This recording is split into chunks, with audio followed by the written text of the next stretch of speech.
Hello students.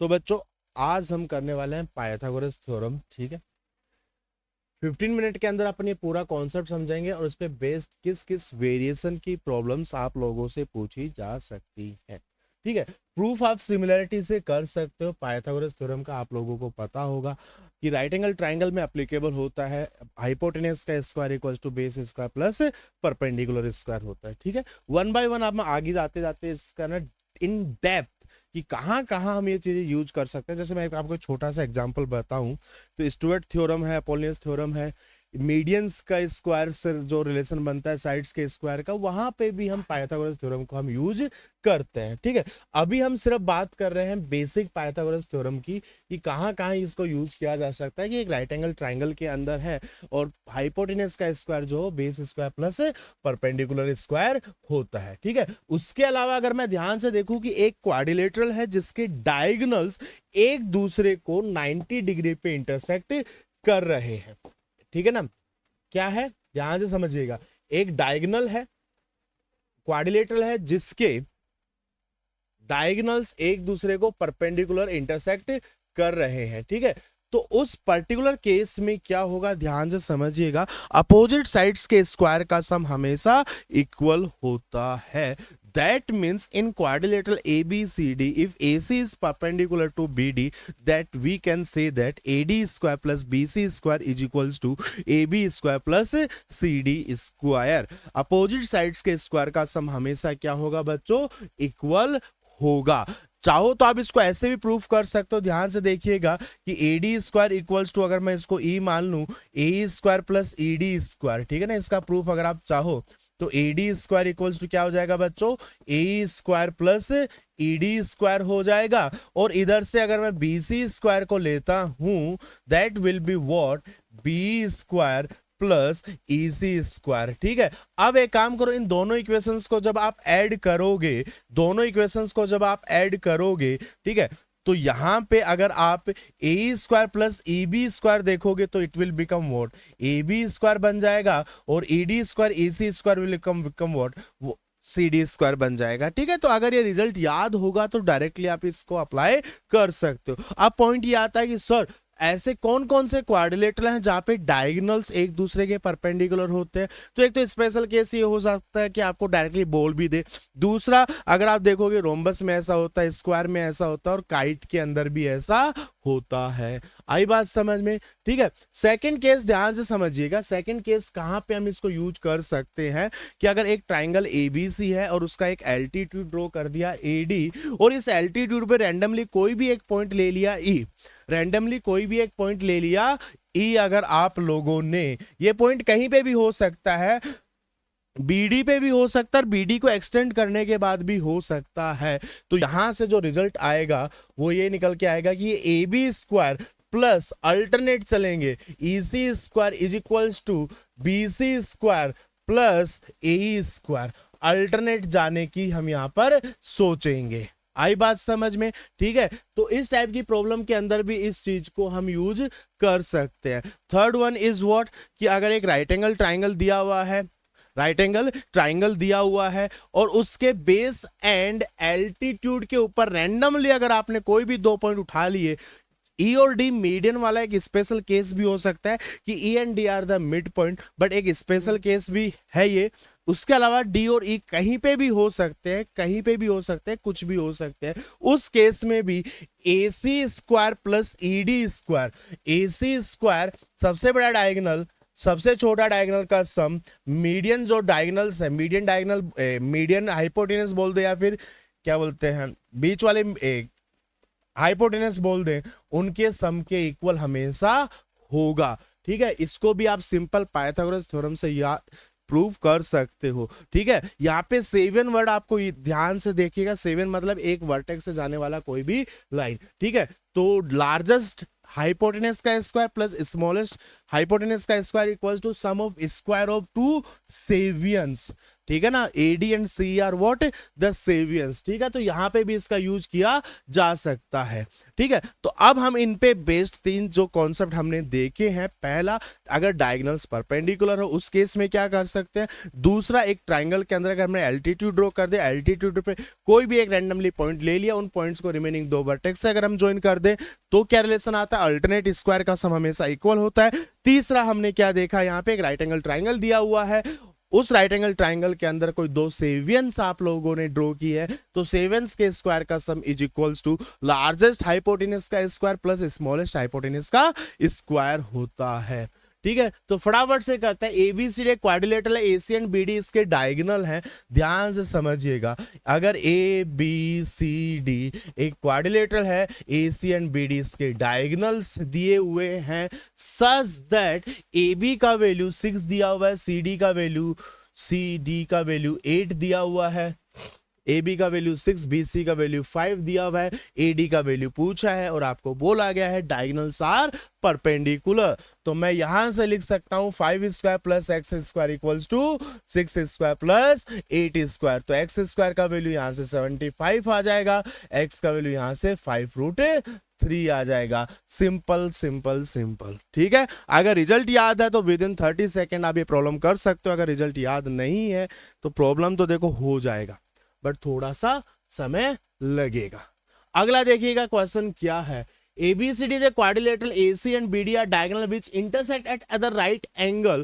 तो भी सी बात है बच्चों, मेरे को पता है AB square plus CD square is equals to AD square plus BC square होता है। AB का वैल्यू मुझे 4 स्क्वायर दिया हुआ है, BC का वैल्यू 1 दिया हुआ है, CD का वैल्यू 7 स्क्वायर होगा। ओबियस सी बात है AD स्क्वायर पूछा गया होगा। 4 का स्क्वायर कितना होता है 16, 7 का स्क्वायर कितना होता है 49 minus 1 is equals to AD square. क्या यहां से 64 आएगा क्या, 49 48 64 सही बात है। तो AD स्क्वायर हो जाएगा क्या, तो AD का वैल्यू यहां से 8 सेंटीमीटर निकल कर आ जाएगा। क्लियर है बच्चों, चलो अगला देखते हैं क्या दिया हुआ, ध्यान से देखिएगा। In the given figure ABC is a right angle triangle such that. अगर बच्चों ये 9 सेंटीमीटर है, AD का वैल्यू 8 सेंटीमीटर है, CE का वैल्यू अगर 6 सेंटीमीटर है तो DE का वैल्यू क्या होगा। अभी अभी हमने देखा कि 9 square plus DE square is equals to what, 6 square plus 8 square. तो ये तो हो जाएगा 81 plus DE square equals to what 100। तो D का स्क्वायर कितना हो जाएगा, यहां से 19 हो जाएगा। तो ED का वैल्यू √19 निकल कर आ जाएगा, ठीक है। तो ये रिजल्ट्स याद करना बहुत ज्यादा इंपॉर्टेंट है बच्चों, इस बात का ध्यान आप रखिएगा।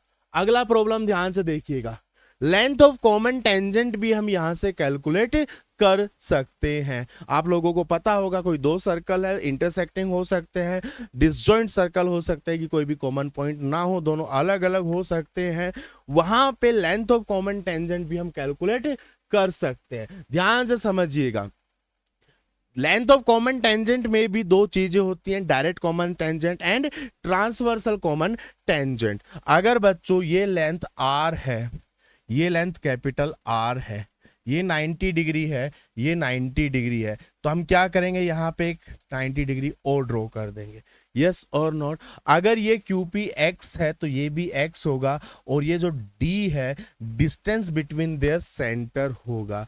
अगर बच्चों ध्यान से सुनो, ये x है, ये D है, ये कैपिटल R है, ये स्मॉल r है, तो ये जो वैल्यू होगा ये r माइनस r के इक्वल होगा।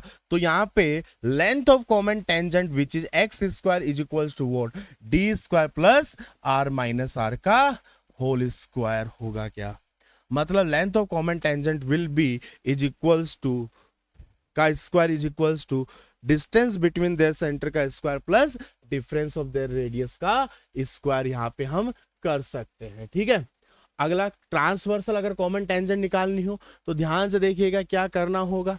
अगेन बच्चों ये अगर स्मॉल r है, ये अगर कैपिटल R है, ठीक है ना, ये स्मॉल r है, ये कैपिटल R है, तो एक काम करता हूं मैं यहां से एक परपेंडिकुलर ड्रॉ करता हूं इस लाइन के ऊपर, ये 90 डिग्री हो जाएगा बच्चों। अगर ये स्मॉल r है तो ये भी स्मॉल r हो जाएगा, ये 90 है, ये भी 90 है, ये भी 90, तो ये पूरा तो क्या बन गया आपका रेक्टेंगल बन जाएगा क्या, ठीक है ना।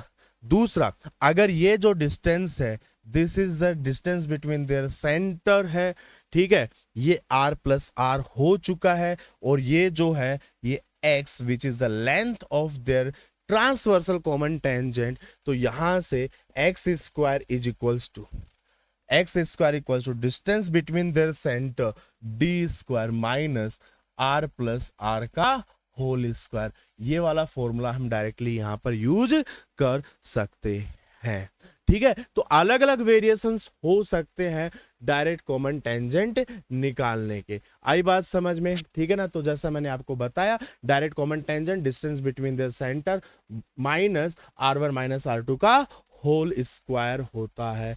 दूसरा मैंने क्या बताया, distance between their centre minus r1 plus r2 का होल स्क्वायर होता है। आई बात समझ में, क्लियर है। चलो, the length of median to perpendicular leg of a right angle triangle are this and this. length of median, ध्यान से सुनिएगा,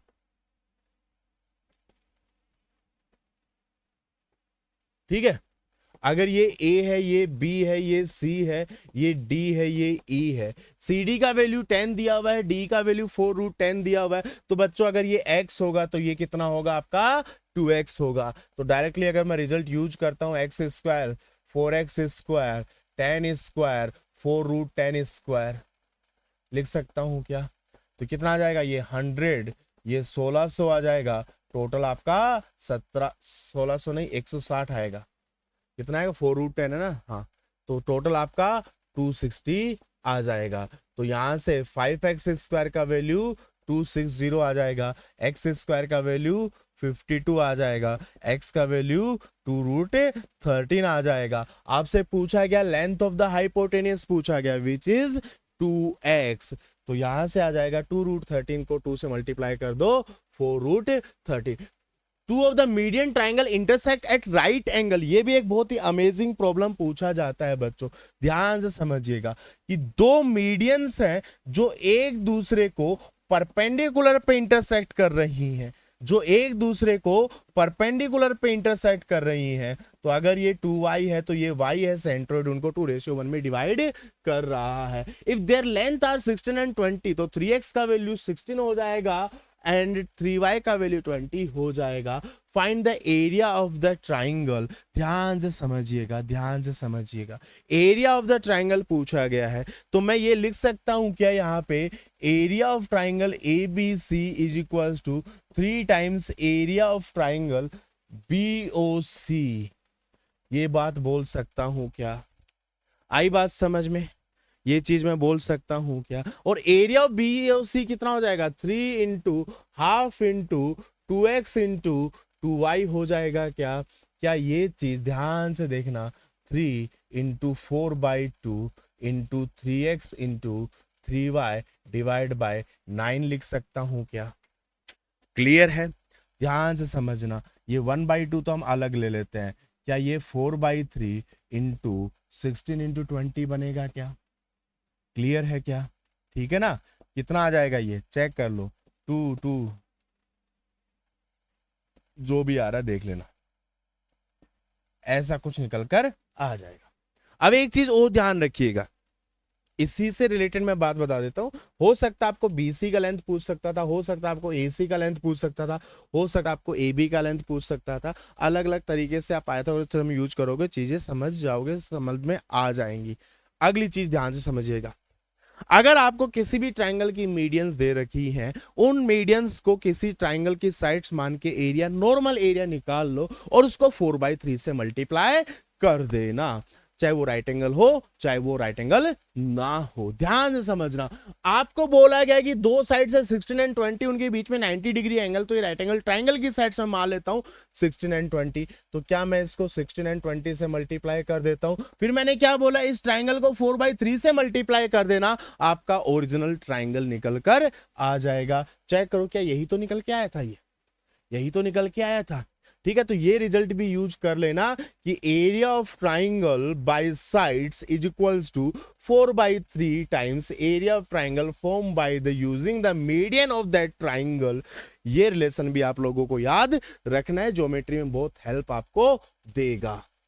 क्लियर है बच्चों? तो चलो आज के लिए बस इतना ही, ठीक है। ऐसे छोटे छोटे वीडियो जो हम लेके आएंगे, छोटे छोटे कॉन्सेप्ट के लेके आएंगे, जैसे आगे आने वाले वीडियोस के अंदर हम अपोलोनियस थ्योरम के बारे में बात करेंगे, स्टुअर्ट थ्योरम के बारे में बात करेंगे, पिटोट्स थ्योरम के बारे में बात करेंगे, पावर ऑफ पॉइंट के बारे में बात करेंगे, ठीक है। तो जिससे कि आप छोटे छोटे वीडियो हैं, फटाफट फटाफट देखो, कॉन्सेप्ट यूज करो, उस पर 4-5 क्वेश्चन हम सोल्व करेंगे, किस तरीके के वेरिएशन आप लोगों से पूछे जा सकते हैं। तो जाने से पहले करना है कि आप लोगों को वीडियो को लाइक, चैनल को सब्सक्राइब करना है। मिलते हैं नेक्स्ट टर्न पे, तब तक के लिए बच्चों बाय बाय।